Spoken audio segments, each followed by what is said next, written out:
Welcome back. 45 minutes past the hour. Actually, a couple seconds before. We're running on time. You might think we do this for a living. It is a pleasure to welcome our lovely Miss America 2017, Miss Arkansas, when she came to Atlantic City, and she leaves and now comes back to Atlantic City as Miss America 2017. Savvy Shields. Hello. Great to see you. Oh, it's so good to see you. I'm trying to figure out if I should wear these headphones or not, but the crowd keeps hitting them. Not necessary. Not necessary. It is so great to welcome you. Thank you for having me. Tell our listeners about the process of becoming Miss America. Oh, my gosh. So in the Miss America organization, it kind of all starts with your local pageants at the local level. And so my local was Miss Heart of the Ozarks. And then from your local level, you go to your state pageant, which was Miss Arkansas for me. And in that, there's the lifestyle and fitness portion, the talent, the interview, private interview, which a lot of people actually don't know. There's a 10-minute private interview with all 7 judges that no one gets to see. And so no one knows what happens. It's like the mystery portion. And then there's the on-stage question and evening gown. And from there, it takes you to Miss America, which is the dream. And it's crazy. What was it like on Sunday, September 11th? Right. You're on the boardwalk in Atlantic City. Yep. You're in historic Boardwalk Hall. The place is packed. Gosh. It was packed. The sound is unbelievable. And there is ABC TV's Chris Harrison. I know. About to announce the next Miss America, and Right. it's kind of like a fake out because there's other people. One of you is going to be Miss America, but some of you are not going to be. Exactly. And so it's got to be such a moment. What was it like hearing Chris Harrison announce your name? Well, first off, you're also freaking out because Chris Harrison's 10 feet away from you, and you've seen him on TV your whole entire life. And so it's weird from the get-go. And it's everything you always dream about. But again, you dream about it. You never think of it actually happening in reality. So whenever it does, you're not prepared in the slightest. And so whenever, they call your name, you're just hoping that you can walk straight because your knees give out. Your heart races, and it's everything you've ever dreamed. And then you're to the final question. Yeah. And the final questions this year were not easy. Yeah. This was really, a lot of politically charged type situations. You get no time to think about it. Right. There's no doubt in my mind your whole entire body of work delivered you the crown. But I strongly believe the way that you skillfully answered that final question about Thank Hillary you so Clinton. much. Because you have to think about it. They're going to judge that. If it's really close, they're judging that. That's going to be the decider if it's close. And then let's just face it. You have Mark Cuban. He's supporting one candidate. You have other judges. You don't know who they're supporting. And I thought you gave an intellectually honest answer. Oh, thank you so much. But also you did it with a lot of finesse. Because when you said at the end, I think both candidates have done a good job. Oh, I called them contestants. Don't worry. Okay. I was so much in pageant they're mode. Honored. Oh, my gosh. Donald with the tiara, he's fine. But by covering your bases the way that you did, and all this has to happen with just your ability to do that with no thank you so preparation. much. I think if it was close, that won it for you. Oh, really? Well, thank you so much. That was the craziest moment for me because I was the last to do talent. And so I finished my talent, sprinted backstage. There was 4 hostesses trying to help me change to the next thing, sprinted back, and I didn't think I was going to make it. One of the security guards was like, do you need help? Do you need help getting on stage? And so I was like, I think I can do it. But when I was on stage, my mom afterwards was like, I could see you breathing. I was like trying to make sure I was able to talk. But I was just thankful that I didn't pass out. The timing of that was difficult for you. Oh, People had much more time. Oh, it was unreal. It was just, made the time go by fast. I was going to say, maybe in a way, counterintuitive, maybe in a way, it not makes having it so, more time exactly. to think. You can't get anxious You're just that way. back in the game. You're just back on stage, and so you're just trying, to make sure you're standing up straight and that you're not falling over. What is that like when you start out with 50-plus contestants, and then all of a sudden on the final night, you have all these things. We're going to get into talent that you won and some of the other things, but all of a sudden, like that, you find out if you're going to be there towards the end. Right. And it all happens So it's fastest surreal, 2 isn't hours it? of your life. It's very surreal. And what's even more of an honor is that throughout the 2 weeks, because we're there for 2 weeks, in rehearsals and prelim nights, and you learn that every single one of the girls would be a great Miss America. And that's what makes it so much of an honor because I'm representing a class to where I know that every single one of those girls are the most inspiring, driven, talented, brilliant young women, and it's an honor to get to represent them. But it's crazy. Everyone's kind of make the analogy: you light your hair on fire for 2 hours and then it's gone. It's just crazy. I mean, it's chaos. You're running around everywhere. I wish there was like a backstage cam so people could see that we are full on sprinting back into our dressing rooms. But it's crazy. Here's something that I think, and we'll see what you felt about it, that I think is very good for the contestants. You're under a lot of pressure. You're on tight schedules. There's everything from media to your actual interviews that you do and talent and everything else. Then on the night before the actual final night is this incredible spectacle, probably the only one of its kind anywhere in the world, the Show Us Your Shoes parade on the boardwalk in Atlantic City. It's so much fun. And I want to let you know, Miss America 2017 Savvy Shields, that all the people you've met here today, we broadcast that event every single year. That's what we they're were saying. waving to you from the balcony. So much fun. We love it. I mean, I'm telling you, it's just a joy for all of us and all of our stations. It is. Team host it. And then we pick who we think. I just saw something in you, the way that you worked with the crowd and everything that was going on, that I thought you were going to be very successful. No way. Yeah. Oh, thank you so much. Yeah, I really did. You. But that means so much. we love it, and that's from our spectrum of observation.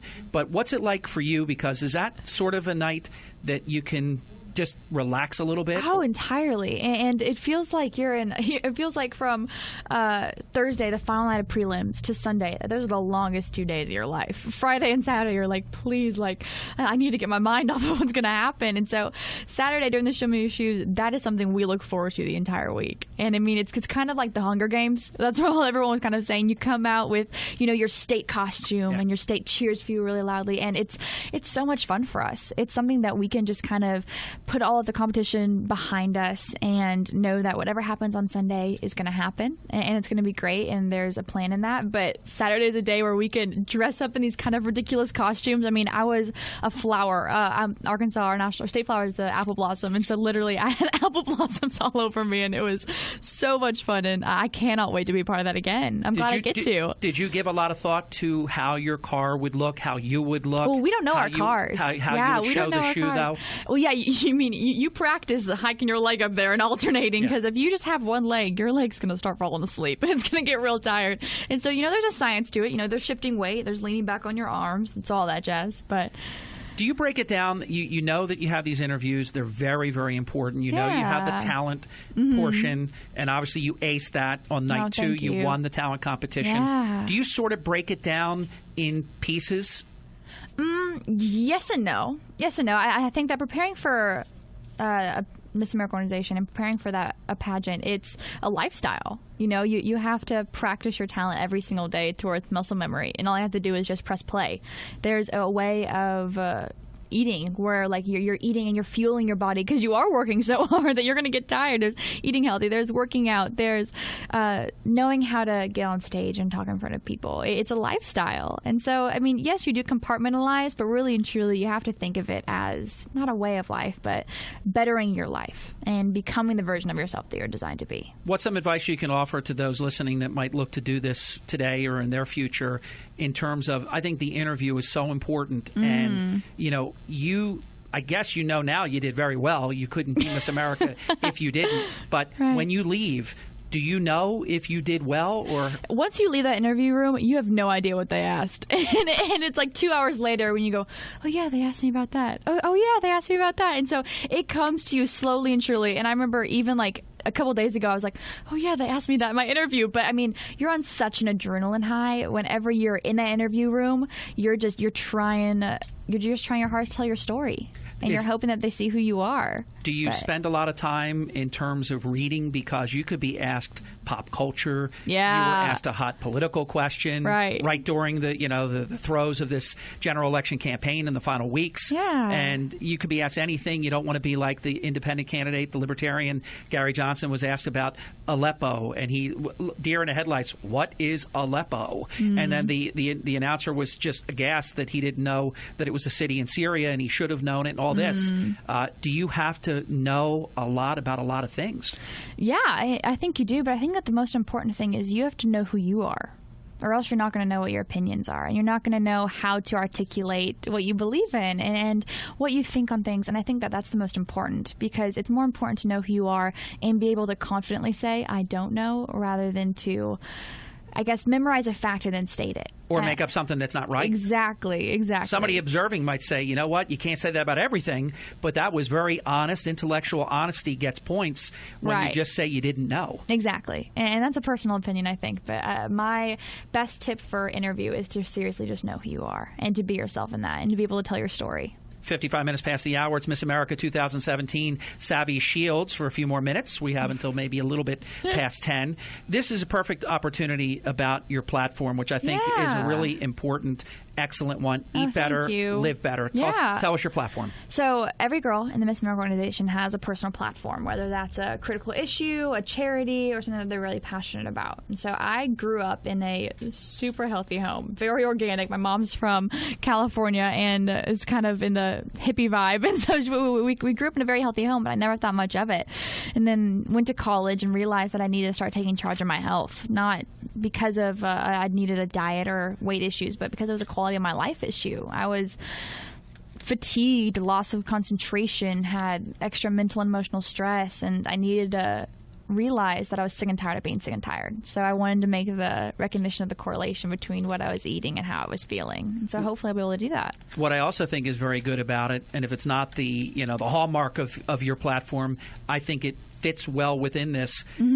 Today, and this has been going on for a number of years, there's such pressure. And I have to say, as a man, particularly on women, men can be overweight. Oh, you look good. Women get held to such an impossible and difficult standard. There's shaming about it and all these different things. And then people wind up with disorders and things because they go too far.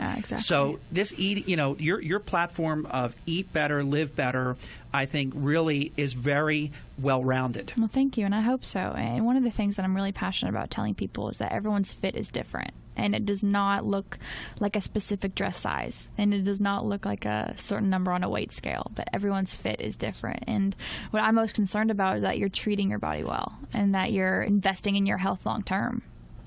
Was being here for Miss America for the 2 weeks and now since becoming Miss America 2017, was this the first time you were to Atlantic City? It was. Yeah. What do you think?